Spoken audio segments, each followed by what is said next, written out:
결혼 1년 만에 아빠가 됐다는 건 솔직히 예상 밖이었다. 서진이와 만난 지 1년 반, 결혼한 지 3개월 만에 아이가 생겼다니. 주변에서는 신혼의 달콤함이 그대로 나타났네라며 축하해줬다. 나도 그렇게 생각했다. 여보, 입덧이 너무 심해서 병원에 가봤는데요. 결혼한 지 한 달 정도 지났을 때였다. 서진이가 조심스럽게 말했다. 혹시? 네, 맞아요. 임신이에요. 그때의 기쁨을 어떻게 표현해야 할까? 41살에 처음 결혼해서 바로 아이까지 생기다니. 하늘이 우리에게 주신 선물 같았다. 금융권에서 일하는 나로서는 경제적으로도 준비가 되어 있었다.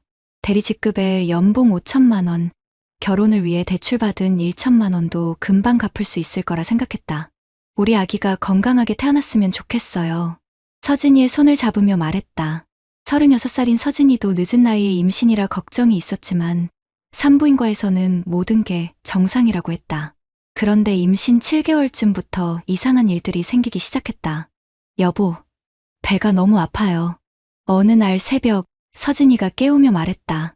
급히 병원으로 갔다. 조산 기미가 있네요. 입원하셔야겠어요. 의사의 말에 가슴이 철렁했다. 아직 8개월도 안 됐는데 괜찮을까요? 요즘엔 의료기술이 좋아서 7개월만 넘어도 큰 문제 없어요. 걱정 마세요. 일주일 후 우리 아이가 태어났다. 2.4kg의 건강한 남자아이였다.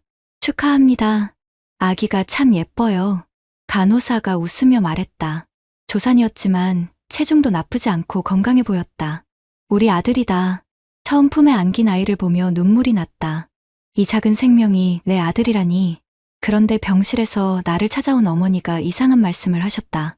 진호야, 이 아이 좀 크지 않니? 뭐가요? 조산인데도 체중이 꽤 나가네. 그리고 얼굴도 제법 다 나온 것 같고. 조산이어도 7개월이면 괜찮다고 의사가 그랬어요.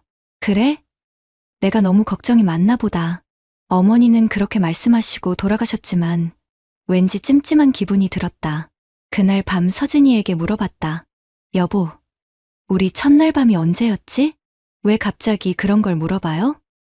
그냥 우리 아이가 언제 생긴 건지 궁금해서. 서진이는 잠시 뜸을 들이더니 대답했다. 신혼여행 때겠죠. 그때가 처음이었잖아요. 맞다. 신혼여행이 11월이었고 지금이 8월이니까 9개월은 됐다. 그런데 조산이라고? 뭔가 계산이 안 맞는 것 같았지만 의학적인 건 잘 모르니까 그냥 넘어갔다. 중요한 건 우리 아이가 건강하다는 거였으니까.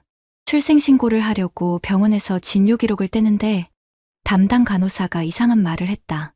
처음 산정검사 받으러 오신 게 언제였죠? 작년 9월쯤이었나요? 아, 맞네요. 9월 15일이었어요. 그때 이미 7주차였으니까. 7주차라고? 9월에 이미 7주차였다면 집에 와서 달력을 꺼내 계산해봤다. 9월 15일에 7주차면 스테일은 8월 초쯤이다. 그런데 우리 결혼식은 10월 말이었다. 뭔가 이상했다. 다음 날 회사에서 고등학교 동창인 도윤이에게 전화했다. 얘는 산부인과 의사다. 도윤아, 너한테 물어볼 게 있어. 뭔데? 임신 주수 계산하는 거 정확한 거지? 당연하지. 요즘엔 초음파로 정밀하게 측정하는데 오차는 며칠 정도야. 왜? 우리 아기 말인데 혹시 너가 한번 봐줄 수 있을까? 무슨 일이야? 아이가 아픈가? 아니야, 그게 아니라 날짜가 좀 이상해서. 도윤이는 그날 저녁 우리 집에 왔다. 서진이가 준비해둔 진료 기록과 초음파 사진들을 꼼꼼히 봤다. 진호야, 이거 좀 이상한데? 뭐가? 첫 진료가 9월 15일이고 그때 7주차라고 되어 있어. 그럼 수태일은 8월 첫째 주쯤이야. 그럼? 너네 결혼식이 10월 말이었잖아. 그럼 결혼하기 2달 전에 임신된 거네? 가슴이 철렁 내려앉았다. 혹시 결혼 전에 관계를 가진 적이 있어? 아니야. 서진이는 그런 타입이 아니야. 신혼여행 때가 처음이었어. 도윤이가 진료 기록을 다시 들여다봤다. 그럼 이상하네. 의학적으로는 8월 초에 수태된 게 맞거든. 실수일 수도 있잖아? 진호야, 이런 건 실수가 거의 없어. 더구나 여러 번 검사한 거잖아. 그날 밤 잠이 오지 않았다. 서진이는 내 옆에서 곤히 잠들어 있었지만 내 머릿속은 복잡했다. 다음날 아침 조심스럽게 서진이에게 물었다. 여보, 우리 아기 혹시 예정일이 원래 언제였어?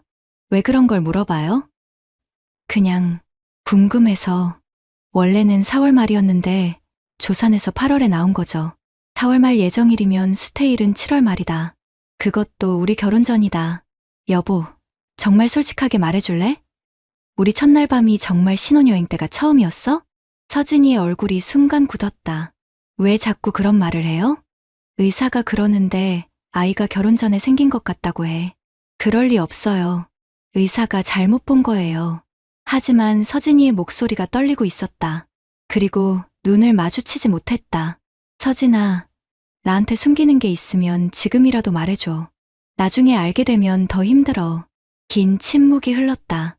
서진이의 눈에서 눈물이 떨어지기 시작했다. 미안해요. 미안해요. 그 순간 모든 걸 알 수 있었다. 정말 미안해요. 정말 어떻게 말해야 할지 몰랐어요. 서진이가 울면서 말했다. 누구야? 전 남자친구요. 가슴이 무너지는 것 같았다. 언제? 결혼식 준비하면서 너무 스트레스 받을 때였어요. 그 사람이 연락해서 한 번만 만나자고. 한 번만? 정말 한 번만이었어요. 술을 너무 많이 마셔서 정신이 없었어요. 그래서 처음엔 임신인 줄 몰랐어요. 결혼 준비하느라 바빠서. 그리고 알았을 때는 이미 늦었고 나는 소파에 주저앉았다. 머리가 하얗게 변하는 것 같았다. 왜 말 안 했어? 무서웠어요. 당신이 날 떠날까봐. 그리고 미용실 언니가 그러더라고요. 그냥 모른 척하면 된다고. 어차피 결혼하면 법적으로는 남편 아이가 된다고. 그래서 나를 속인 거야? 속이려던 게 아니라 정말 어떻게 해야 할지 몰랐어요. 3개월 동안 매일 거짓말한 거잖아. 미안해요. 정말 미안해요. 나는 일어나서 베란다로 나갔다. 담배를 피우지도 않는데 담배가 피우고 싶었다. 41년을 살면서 이렇게 허무한 기분은 처음이었다. 3개월 동안 아빠가 된 기쁨에 취해 있었는데 그게 모두 거짓이었다니. 그날 밤 나는 집을 나와 찜질방에서 잤다. 생각을 정리할 시간이 필요했다. 다음날 회사에서 인터넷으로 검색해봤다. 기망혼인, 친생부인, 혼인 취소. 처음 보는 법률 용어들이었다. 퇴근길에 대학때 법학과였던 선배에게 전화했다. 선배, 갑자기 죄송한데 법률 상담 좀 받을 수 있을까요? 무슨 일이야? 결혼할 때 중요한 사실을 숨기고 결혼한 경우 어떻게 될까요? 기망혼인 얘기구나. 혼인 취소 사유가 될 수 있어. 어떤 일인데? 상황을 설명하니 선배가 진지하게 말했다. 진호야, 이건 명백한 기망혼인이야. 혼인 취소 소송을 할 수 있고 위자료도 받을 수 있어. 얼마나요? 이 정도면 1,500만 원 정도는 가능할 것 같은데. 그리고 친생부인 소송도 같이 해야겠네. 친생부인? 법적으로는 지금 그 아이가 내 아들로 되어 있잖아. 그걸 취소하는 거야. 그럼 그 아이는? 생물학적 아버지가 책임져야지. 양육비도 그 사람이 내야 하고. 집에 돌아가니 서진이가 눈이 퉁퉁 부은 채로 기다리고 있었다. 여보, 어떻게 하면 될까요? 이혼하자. 여보, 아니다. 이혼이 아니라 혼인 취소야. 무슨 말이에요? 우리 결혼이 거짓으로 시작된 거니까 아예 없던 일로 하는 거야. 서진이가 더 크게 울기 시작했다. 그럼 우리 아기는 어떻게 해요?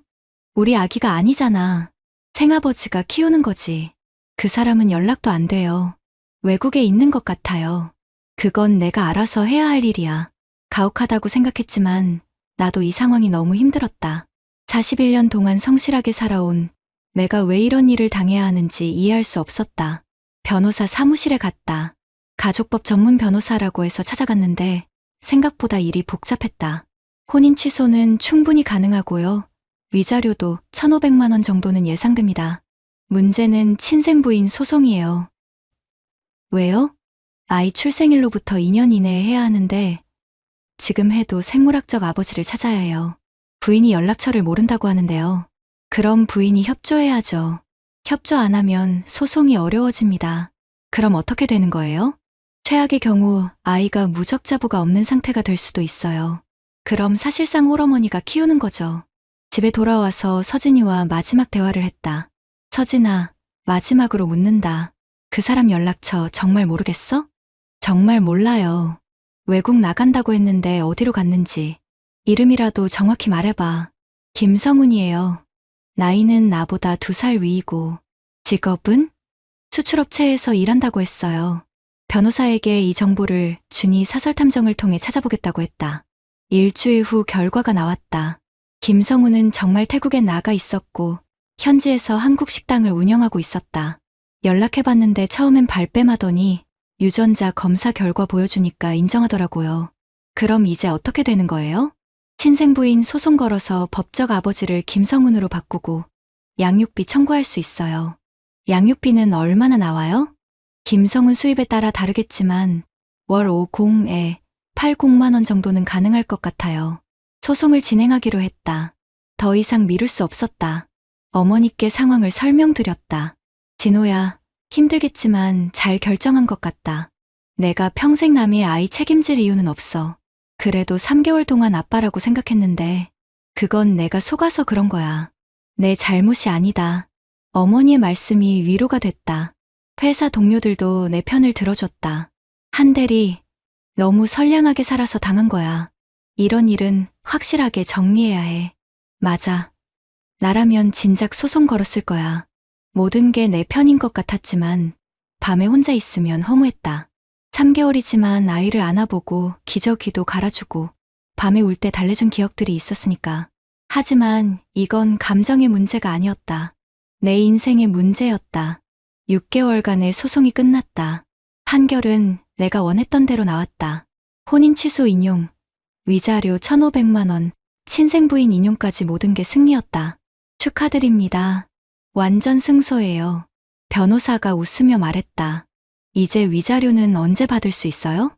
서진 씨가 집을 팔겠다고 하니까 1달 정도 후면 될 것 같아요. 서진이는 법정에서 계속 울기만 했다. 변명도 하지 않았다. 그냥 미안하다는 말만 반복했다. 김성훈은 태국에서 화상으로 출석했는데 양육비 월 70만 원을 지급하기로 합의했다. 한국에 돌아가면 아이를 직접 키우겠다고 했지만 서진이가 거부했다. 지금까지 제가 키웠는데 갑자기 빼앗아 가시면 안 되죠. 결국 서진이가 양육하고 김성훈이 양육비를 주는 것으로 정해졌다. 법정을 나오면서 서진이가 마지막으로 내게 말했다. 진호 씨, 정말 미안했어요. 만약 처음부터 말했으면 결혼 안 했을 거예요. 알아요. 그래서 더 미안해요. 이제 그만해요. 서로 새로 시작하는 게 좋을 것 같아요. 그렇게 우리는 완전히 남남이 됐다. 1년 후 위자료 1,500만 원을 받았다. 결혼할 때 받은 대출 1,000만 원을 갚고 나니 500만 원이 남았다. 그 돈으로 작은 여행을 다녀왔다. 혼자서 제주도에 3박 4일 다녀왔는데 오랜만에 마음이 편했다. 회사에서는 승진도 했다. 대리에서 과장으로 올라갔다. 소송 기간 동안 오히려 일에 더 집중했던 게 좋은 평가를 받았다. 한 과장, 이번 일로 더 단단해진 것 같아. 네, 그런 것 같아요. 정말 그랬다. 예전에는 너무 순진했던 것 같다. 사람을 너무 쉽게 믿었던 것 같다. 최근에 회사 후배가 소개해준 여자분과 만나고 있다. 34살 초등학교 교사인데 성격이 정말 좋다. 이번에는 정말 처음부터 시작하는 거다. 서로의 모든 걸 알고 시작하는 거다. 오빠, 이전에 결혼하셨다고 들었는데, 네, 3개월 정도 했었어요. 좀 복잡한 사정이 있었어요. 괜찮아요. 과거는 과거니까요. 지금이 중요하죠. 정말 고마운 사람이다. 어제 서진이에게서 연락이 왔다. 아이가 돌이 됐다고 사진을 보내왔다. 사진 속 아이는 건강해 보였다. 김성훈을 닮아서 나와는 전혀 안 닮았다.